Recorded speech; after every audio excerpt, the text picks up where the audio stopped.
I walked into my appointment with my therapist, and after some small talk for a few minutes, I sat down and said, before we get started, can I just share a thought that I've been having with you since our last visit?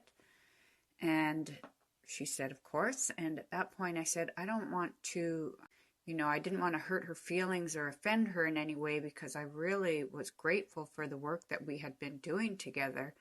But I've been wondering if I should continue on with these appointments, if I should stop therapy.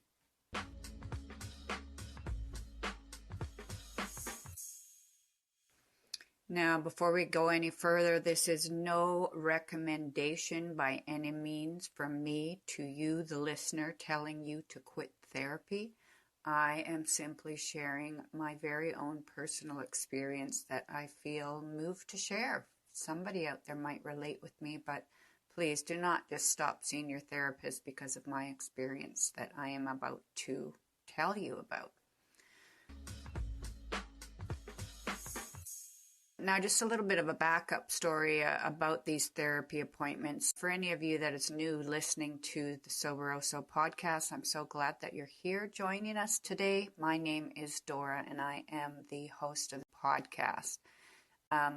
I have recently moved, well, not so recently now. I moved back to Canada almost a year ago after living in Mexico for quite some time. And I'm at a stage in my recovery where I wanted to be closer to my family, and my father was very ill at the time, and we knew that he wasn't going to last too much longer, so I just really wanted to be close to my family. Subsequently, my father did pass away, so when I reached out to this therapist, I had just moved across countries. My father had passed away. I was having a difficult time finding a job in Canada, and that was a lot of change. And for anybody that knows anything about addiction or alcoholism, we deal with, the ism, and change is good. Change is good for us, but big changes like that can sometimes rock the boat in a person's life who is in recovery, big changes like that. So, needless to say, I had gone through some very big changes. Move across country, my father had passed away. I was having trouble finding work, so I was feeling down on myself for that case. So big changes going on, grief, and huge changes in my life. So at that point, I had looked into the community for resources to see if I could find a therapist. I'd filled out some online questionnaire for some community service therapy sessions. And so I filled out a couple different questionnaires online, and eventually somebody reached out to me from that office and said, according to the questionnaires that I had filled out, that they would like to talk to me, and did I still need those sessions. So going back, almost 10 months ago, that's when I was in the thick of things, and I did need those sessions. I needed somebody to help me work through how to deal and how to cope with all these hard life situations and very real situations that I guess, I was getting depressed, and I was going through some grief, and I knew that I couldn't do it alone, which is why I had reached out. So I said that, yes, I really needed to speak with somebody, and to make this long story a little bit shorter, they said, okay, well, we'd like to see you, but there's a waiting list. So they asked if I wanted to put my name on a waiting list, which I did, and they said it was a long waiting list.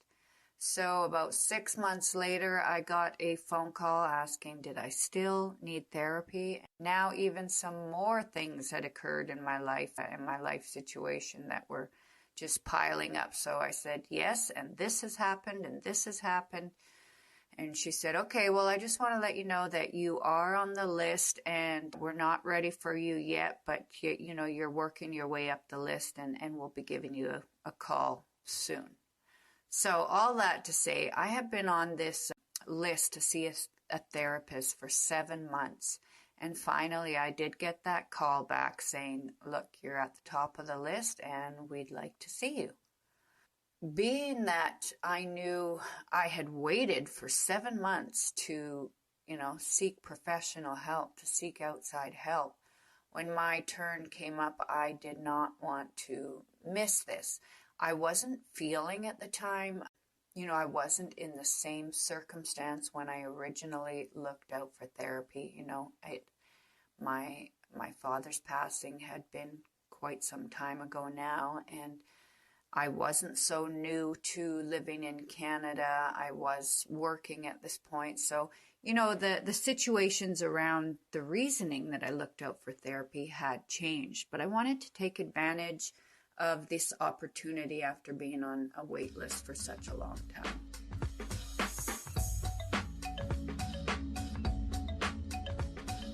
I went in and I met this lady, and we dealt with a lot of things from my past. I was very honest and open with her and telling her that I was a woman in recovery and that I'd been living clean and sober for 5 years. I told her, that I wasn't obsessed about drinking or drugging, that I know it's no longer my solution. It's not something that I ever think will help any situation that I'm in. I guess I was just kind of looking, I hadn't really dug in deep.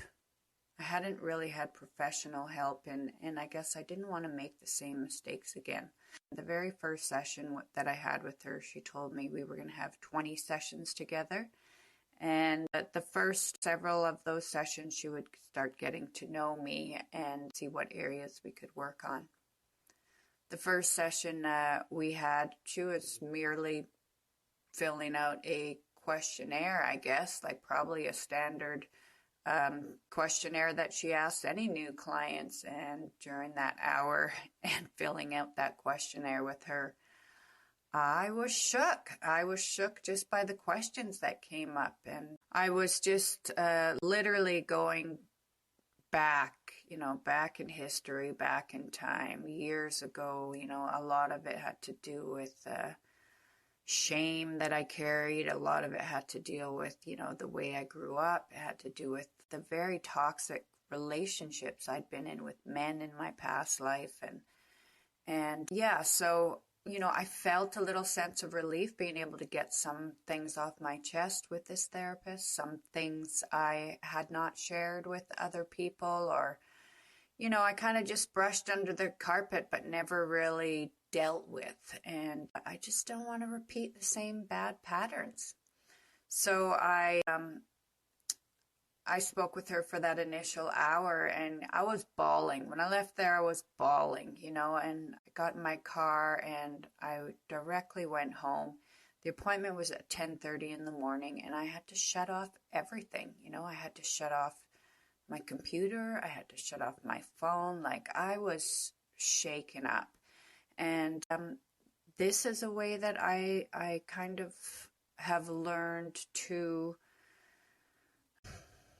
self-soothe, I guess, or to honor my feelings in recovery.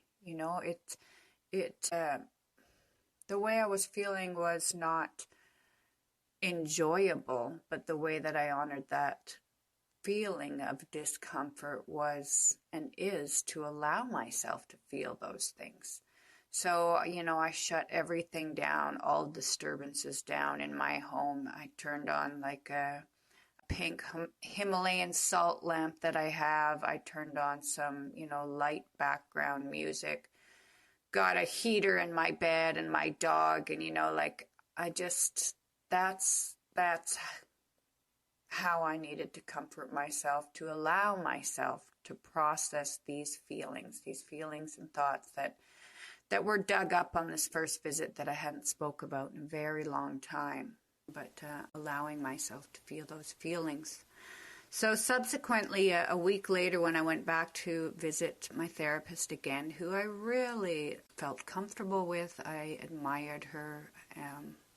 I enjoyed our time together, and I felt empathy from her. I felt like she was professional, and, I felt very comfortable in her presence and in our sessions. So I told her, how I had coped after our first initial meet up together, and told her, that I didn't think I was going to be able to do anything after our session. So I had asked her if we could maybe move my appointment later in the day so I could at least accomplish something in the morning, and plan that after my weekly visits with her, that the rest of my days would be a write-off, so that I could honor my feelings and my healing and my space for processing these emotions and these feelings that had come up.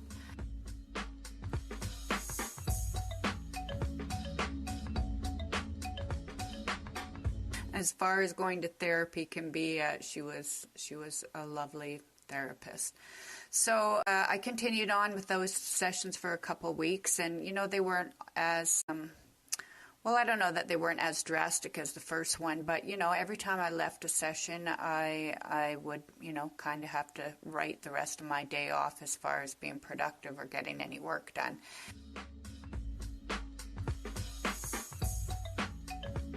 After about 5 sessions like this, which again I felt were being beneficial, between the 5th and the 6th session with my therapist, during that week, I just had a little bit of a faint thought in my mind, should I be continuing these sessions? And it's not something that I voiced with anybody else. It was, not a persistent thought, but just a little thought that had crossed my mind.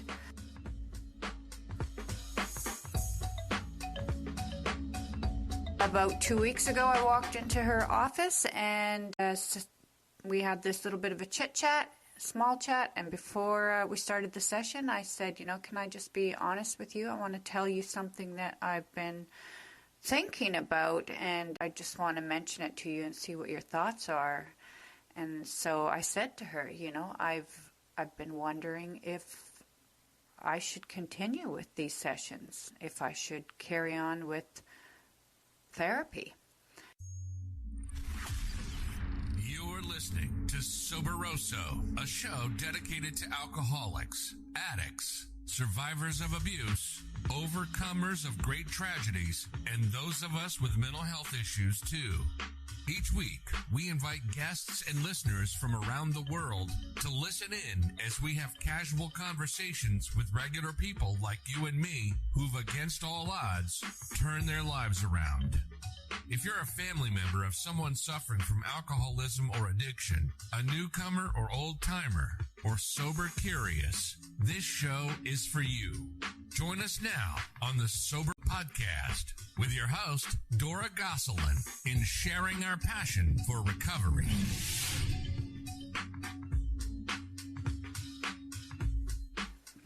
I told her that I was wondering if what I was doing in these therapy sessions were actually going to benefit me, because the way that I felt after these appointments, like, what was I going to get out of these appointments? Because I said, that's not who I am today. Like, that's not where I am today. When I reached out for these appointments, I was in the middle of chaos, and I really could have used this at that point, but my life has changed in so many ways, and that's not where I'm at today. So I'm wondering if I should quit therapy.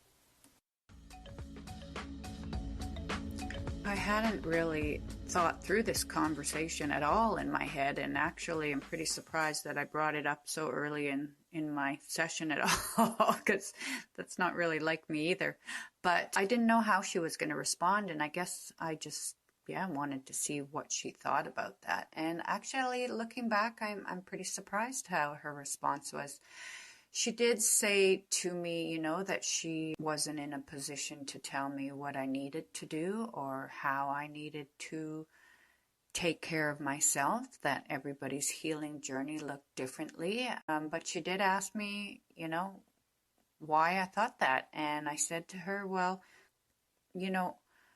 this is everything we're dealing with, everything we're talking about, everything I'm sharing with you is not where I'm at today in my life. Like, today I am in a really good place in my life. Today I have a man in my life that I absolutely love, and I feel loved and respected by him. It's not like any other relationship I've been in my life in the past.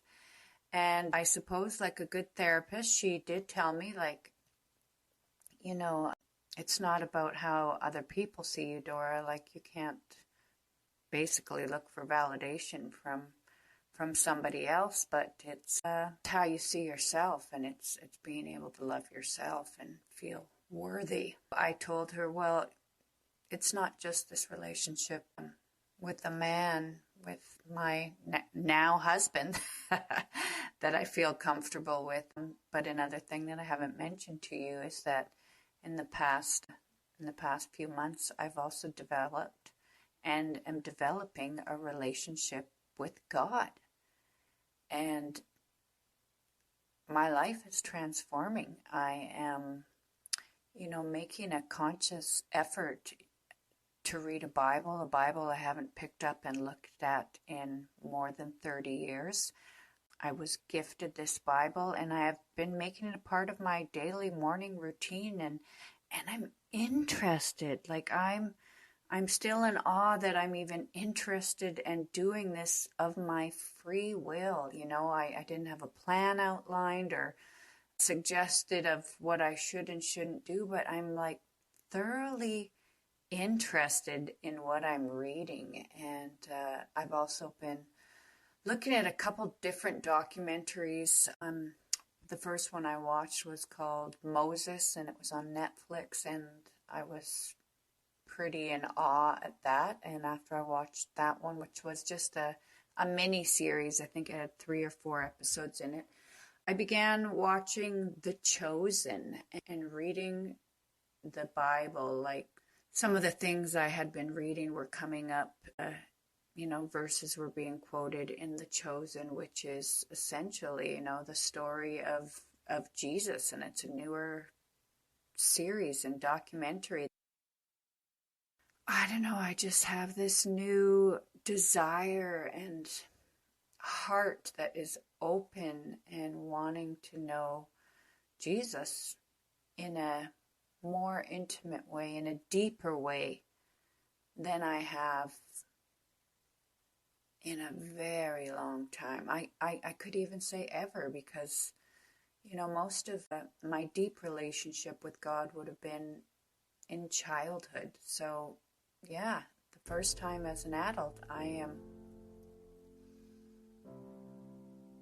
developing a deep relationship with the God of my understanding, and I'm just in awe. So I told my therapist, this has changed for me. Like, I've been going to church now. I've been taking my grandbaby to church. I've been, and it's of my own free will, not because anybody's telling me to, but I genuinely want to. And the difference now is that this man that I have in my life, for the first time in my life, we have put God in the middle of a relationship. I've invited God into the middle of a relationship with another human being, with a man. And that's huge. It's huge for me, and I'm in awe, I'm in wonder, I'm in amazement. So, so I told my therapist, I just don't see how continuing on with these sessions is beneficial to me, because I feel like I'm in a really great place right now. I feel like I'm being loved and supported and honored by the man that I married, and I feel like this relationship that I am working on my own and with my husband, with the God of my understanding, is just working miracles in my life. And I just feel like I've got a sense of peace inside of me, and I'm glowing from the inside, and I don't have all the answers to everything, and I'm okay with it, but I just feel like I'm at such a wonderful point in my life, and a place that I have never been, that I want to be here. I want to be experiencing this beauty and this awe and wonder and curiosity that I have with God and Jesus in my life. And so based on that, I don't know if these therapy sessions going back in time are beneficial to me.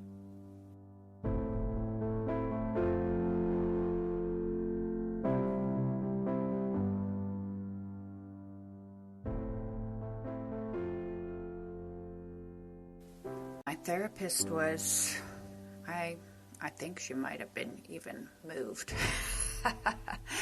But she was supportive, you know. She said, that's a huge change.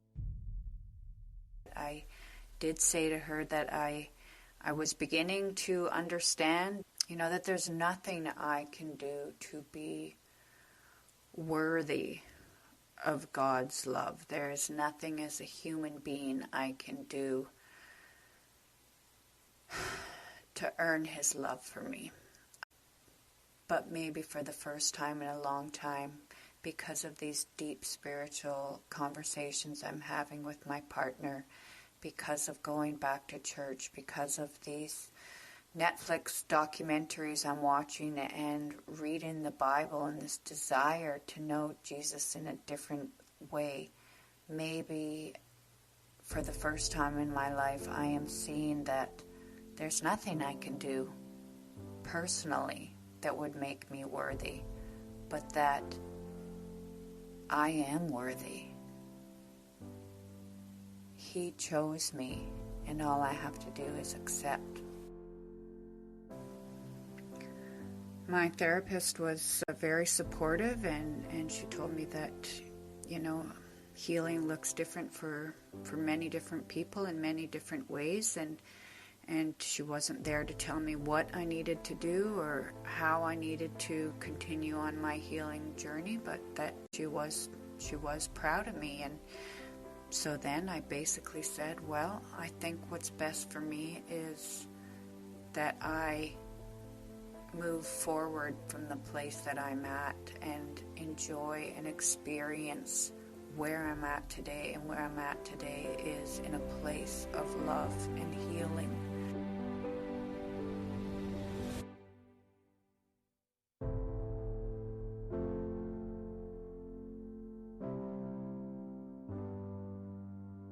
So, long story short, a little bit shorter. Boy, I can't tell a good story without saying it in the long version. You know, I was in and out of that therapy room within 10 minutes of our 1 hour long session, and I ended with a hug, and that was it. I quit my therapy. I felt overcome with joy. I went out to my car, and I got into my car, and you know, I hadn't put much thought into this, and that's quite a big decision for me to make in without anybody else's input or, you know, really overthinking it. So I got into my car, and you know, I just felt enlightened. I felt light. I felt that I had made the right choice. And so I said a quick little prayer in my car, thanking God for what had just transpired in the appointment with my therapist and for His hand in my life and what He was doing in my life. I also prayed that I'd get home safe and sound. I started driving home, which was about 15 minutes away from my house, and the radio was on. I was, you know, feeling pretty good about my choice, and I remember the song that was on was Tina Turner, Simply the Best, so I was kind of grooving to that, thinking, oh yeah, Simply the Best, you know, I've made a great choice, and I was digging the tune at that moment. And then I had this thought in my head, let the dead bury the dead. And it was so loud. Have you ever had one of those profound, loud thoughts? Just let the dead bury the dead. And I realized that's an odd phrase to come to my mind. And I noted, that's interesting. I wonder where that came from. And then I thought, well, it must mean to leave the past in the past. Let the dead bury the dead. So all of a sudden, the radio that was playing Tina Turner, Simply the Best, switches into my Bluetooth and connected to my phone immediately and breaks into the chorus of Graves into Gardens.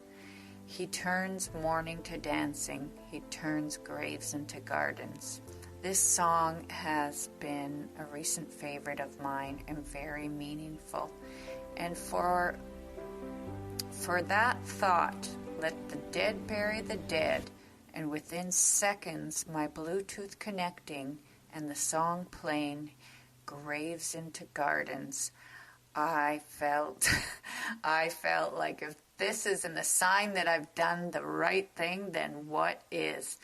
Listen to that whole song with tears of joy flowing down my face. I felt so moved by this experience. I felt it was immediately confirmed by God in more ways than one that what I had just done was the right way, and that if I put my faith and believed that God would heal me, that He would from the inside out. I managed to get home safe and sound, tears streaming down my face, crying tears of joy, feeling a sense of peace, a sense of confirmation that I had made the right decision, and I was just vibing. I wanted to share it with somebody. So yeah, I went into the house, and my sister-in-law was there, so I told her, I just had a profound experience. And she said, well, tell us. And I said, I can't share a long story short. So she was like, go ahead, we got time. So I immediately shared my experience with my sister-in-law and told her, what just happened, that I walked out on my therapy. I told her how, God was working in my life, how I'd been reading the Bible, how I'd been watching Netflix, and what I had just done, and what happened with the radio clicking on, and how I just felt it was perfectly timed for me and confirmed that what I had done was right indeed.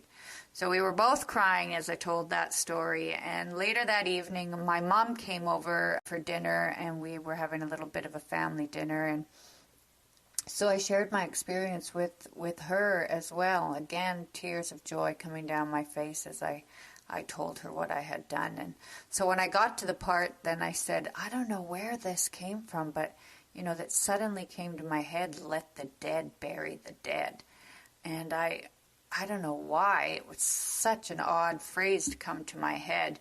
And my mom says, that's straight out of Scripture.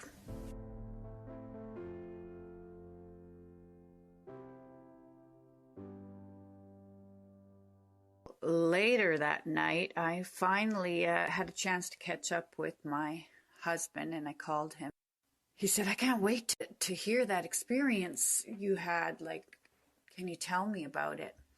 So I told him exactly what had happened. I told him about, I don't know where this came from, let the dead bury the dead, but it came very strongly in my thoughts. And he said, do you know where it comes from now? And I said, I think it comes from the Bible, because, that's what my mom had stated. And Fred referenced it came from a book that we have been reading together for the last couple of weeks. That is another book that I'm going to share with you in a new podcast episode coming up in the near future, because it's also something powerful that's been occurring in my life. So Fred said, yeah, I think that's coming from this book that we're reading together.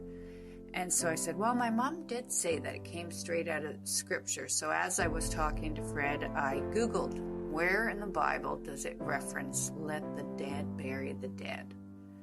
And the answer came up in front of my face, Matthew 8:22. What? 22? Are you kidding me? I didn't need any further confirmation already from this experience that I had that day. But for any of you that know me, 22 is a very significant number in my life. It is a confirming number for me. It is a number I see often, and it's a number that when I see it, I don't know, to me it's just evolved as a confirmation number that whatever I'm doing, whatever, I'm in the middle of or choosing or going, that's confirming that it is the right direction. So yeah, I look it up and said, where does it reference let the dead bury the dead? And it is in Matthew 8:22, which is also a verse I had recently read. So it was in the Bible. Not only was it in the Bible, now it was in the verse with the number 22. I was in awe. I went to bed that night, praying and thanking God for the experience that I had. And I had also just sent my mom a quick text saying, I found out where let the dead bury the dead comes from in the Bible, Mom. It's Matthew 8:22. And so the next morning I called my mom and she looked up the verse in her Bible and she said, I looked up the verse because I just had to see what it says. And the beginning of that verse says, follow me. Which is another prevalent phrase that keeps popping up over the last couple of weeks of my experience, developing a deeper relationship with God and with Jesus. Now in my Bible, because there's many different versions of Bibles, I looked it up, Matthew 8:22 that I had read, and this is what it says in mine. But Jesus said to him, now is the time to follow me, and let those who are dead bury their own dead. Are you kidding me? Really? I quit my therapy appointment and this phrase, let the dead bury the dead, pops into my head on my way home. And looking up the verse, it says, follow me. Let the dead bury the dead. I don't know how you could get a bigger and better sign than this nowadays, but for me, that's all the sign I needed. So that's exactly what I'm going to do. I'm going to follow him. I am going to follow him. I'm going to continue to develop my relationship with Jesus, with the God of my understanding. And I believe that the past will be healed completely by putting my eyes on him.